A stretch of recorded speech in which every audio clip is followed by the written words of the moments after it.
बार फिर से हार्दिक स्वागत है इस YouTube चैनल पर।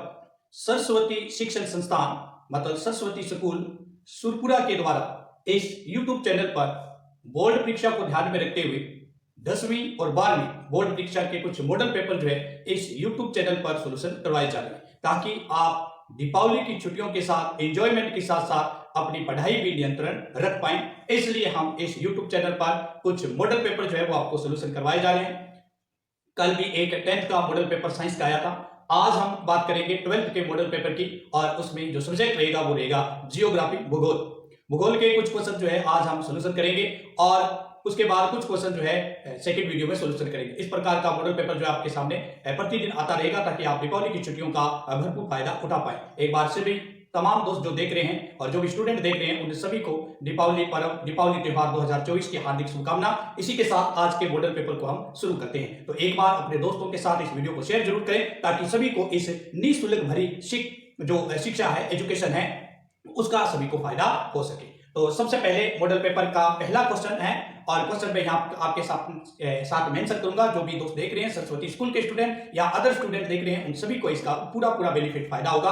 तो रफ कॉपी साथ में रखें, क्वेश्चन जरूर आप नोट कर लें, ताकि आपको बोर्ड परीक्षा से पहले अच्छा फायदा हो सके। बहुत सारे क्वेश्चन आपको डिटो कॉपी यहाँ से देखने को मिले। पहला क्वेश्चन इसने पूछा है मॉडल पेपर का,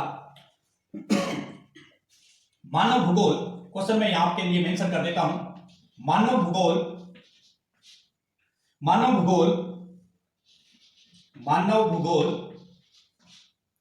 मानव समाजों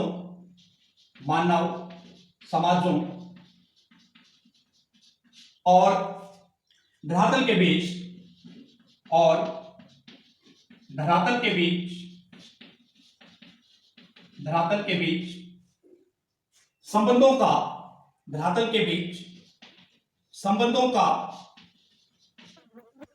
संश्लेषित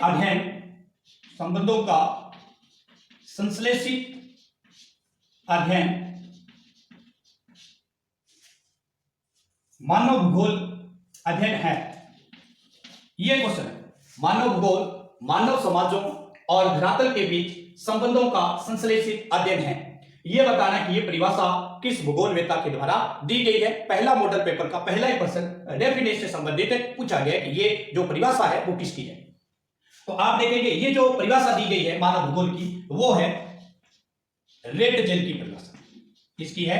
रेटजेल नाम का जो भूगोलवेत्ता है उसने ये परिभाषा दी है कि मानव भूगोल जो है मानव के जो समाज है और धरातल है उसके बीच के अंदर एक संश्लेषित संबंध होता है। समाज जो हमारा है और जो धरातल है, जो भूभाग है, जो पृथ्वी है, उनके बीच में कनेक्टिविटी होती है, संश्लेषित अध्ययन होता है। इसी को हम क्या बोलते हैं? सेकंड, जनसंख्या परिवर्तन के दो घटकों के नाम लिखिए। दूसरा प्रश्न दे रखा है, जनसंख्या परिवर्तन के दो घटकों के नाम लिखिए। सेकंड प्रश्न है, जनसंख्या परिवर्तन के दो घटकों के नाम लिखिए। ये सेकंड प्रश्न है। अब जनसंख्या का परिवर्तन होता कैसे, हमें यह बताना है कि जनसंख्या का परिवर्तन किस प्रकार होता है। तो जनसंख्या का परिवर्तन दोस्तों कैसे होता है? या तो जनसंख्या का परिवर्तन होगा जन्म से, या जनसंख्या का परिवर्तन होगा मृत्यु से, या जनसंख्या का परिवर्तन होगा प्रवास से। और प्रवास भी दो प्रकार का होता है, या तो होता है उत्प्रवास और या होता है अप्रवास। या तो होता है दोस्तों उत्प्रवास और या होता है फिर अप्रवास। जो जनसंख्या परिवर्तन के दो घटकों के नाम लिखने थे, तो इसमें से एक हो जाएगा जन्म, एक हो जाएगा मृत्यु और एक हो जाएगा प्रवास, जिसके अंदर उत्प्रवास और अप्रवास जो है शामिल होगा। नेक्स्ट क्वेश्चन पे चलते हैं दोस्तों, क्योंकि यहां पर जो दीपावली का अवकाश है उस पर आपको मॉडल पेपर जो है वो सोल्यूशन करवाए जा रहे हैं, ताकि सभी को इसका अच्छी तरह से दीपावली की एंजॉयमेंट के साथ अच्छा बेनिफिट हो पाए। तीसरा क्वेश्चन है, विनिर्माण का शाब्दिक अर्थ क्या है? विनिर्माण का शाब्दिक अर्थ क्या है? विनिर्माण का शाब्दिक अर्थ क्या है? विनिर्माण का शाब्दिक अर्थ आपको दोस्तों लिखना है कि विनिर्माण का शाब्दिक अर्थ क्या है। तो विनिर्माण का शाब्दिक अर्थ जो होता है, विनिर्माण का शाब्दिक अर्थ, विनिर्माण का दोस्तों शाब्दिक अर्थ होता है उत्पादन करना। क्या करना? उत्पादन करना। विनिर्माण का मतलब यही है उत्पादन करना। और दोस्तों अगर विनिर्माण की बात करें तो विनिर्माण जो है वो किस सेक्टर से जुड़ा हुआ है? विनिर्माण जो है वो जुड़ा हुआ है द्वितीयक सेक्टर से। द्वितीय क्रियाकलाप जो है इसके अंदर विनिर्माण जुड़ा हुआ है।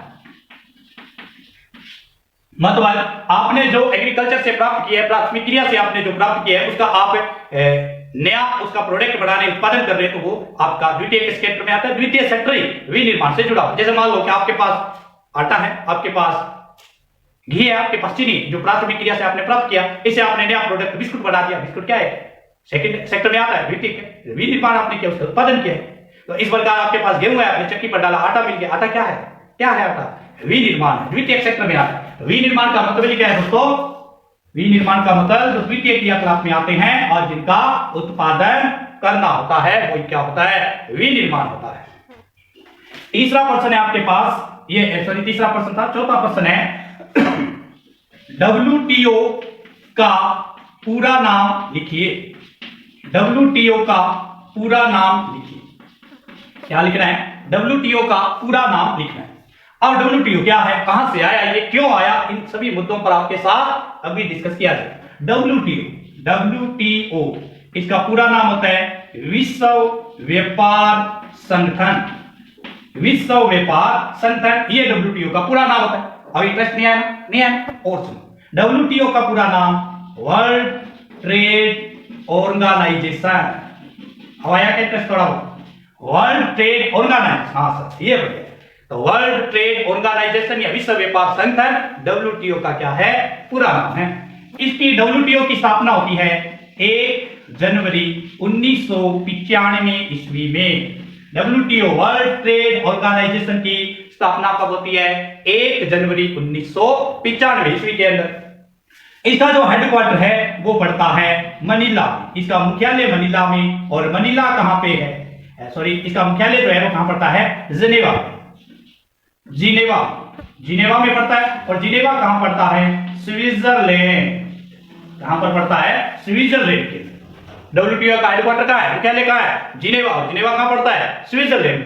अब ये WTO आया किसके स्थान पर? तो WTO से पहले एक संस्था काम करती थी, गैट, GATT, गैट, जिसकी स्थापना 1948 ईस्वी में होती है। लेकिन उसके बाद इसी गेट को इसमें तब्दील कर दिया था WTO में। तो अब आपको बताना है कि गेट का पूरा नाम क्या है। कमेंट में लिखें, सभी बच्चे लिखें कि गेट का पूरा नाम क्या है जी। ठीक है, नेक्स्ट चलते हैं आगे। पांचवें क्वेश्चन पे चलते हैं। Question number 5। पांचवा क्वेश्चन है ध्वनि प्रदूषण से आप क्या समझते हैं? क्वेश्चन नंबर 5 है जी, ध्वनि प्रदूषण से आप क्या समझते हैं?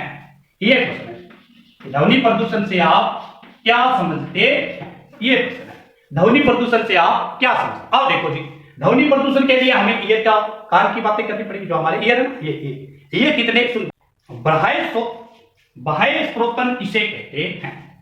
8वां क्वेश्चन है जी, बाह्य स्रोतन किसे कहते हैं? बाह्य स्रोतन जो है जी किसे कहते हैं? ये प्रश्न आपसे पूछा गया है। कौन सा? बाह्य स्रोतन किसे कहते हैं, ये प्रश्न आपसे पूछा गया। देखते हैं बाह्य स्रोतन। अब बाह्य स्रोतन डेफिनेशन यहां लिखते हैं, क्या होता है बाह्य स्रोतन? बाह्य स्रोतन अथवा ठेका देना, बाह्य स्रोतन अथवा ठेका देना दक्षता को सुधारने और लागतों को घटाने के, दक्षता को सुधारने और लागतों को घटाने के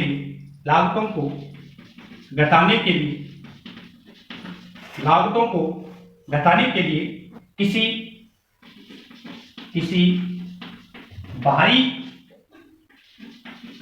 बाहरी अभिकरण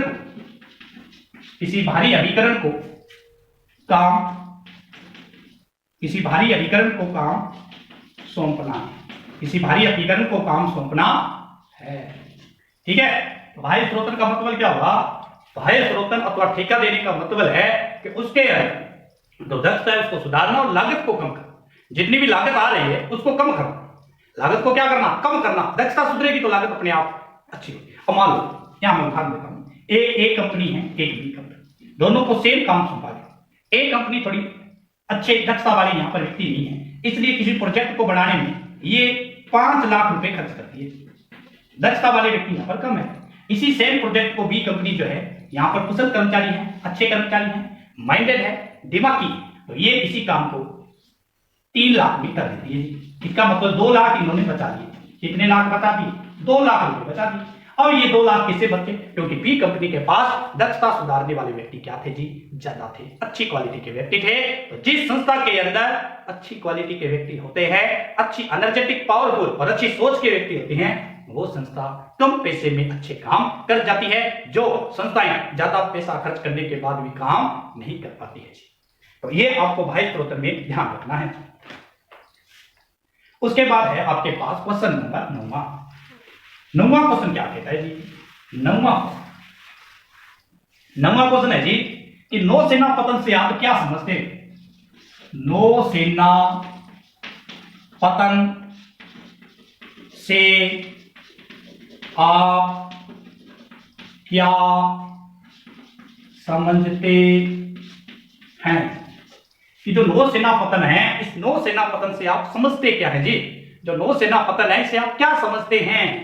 तो नौसेना पतन से हम क्या समझते हैं उस पे आते हैं। तो नौसेना जो है, नाम से पता है कि इसके मैं कुछ पॉइंट लिख रहा हूं। नौसेना पतन एक सामाजिक महत्व का पतन है। नौसेना पतन एक सामाजिक महत्व का पतन है जी, महत्व का पतन है। नौसेना पतन क्या है? एक सामाजिक महत्व का पतन है जी। दूसरा है, नौसेना पतन जो है वो युद्धक जहाजों को सेवाएं प्रदान करता है।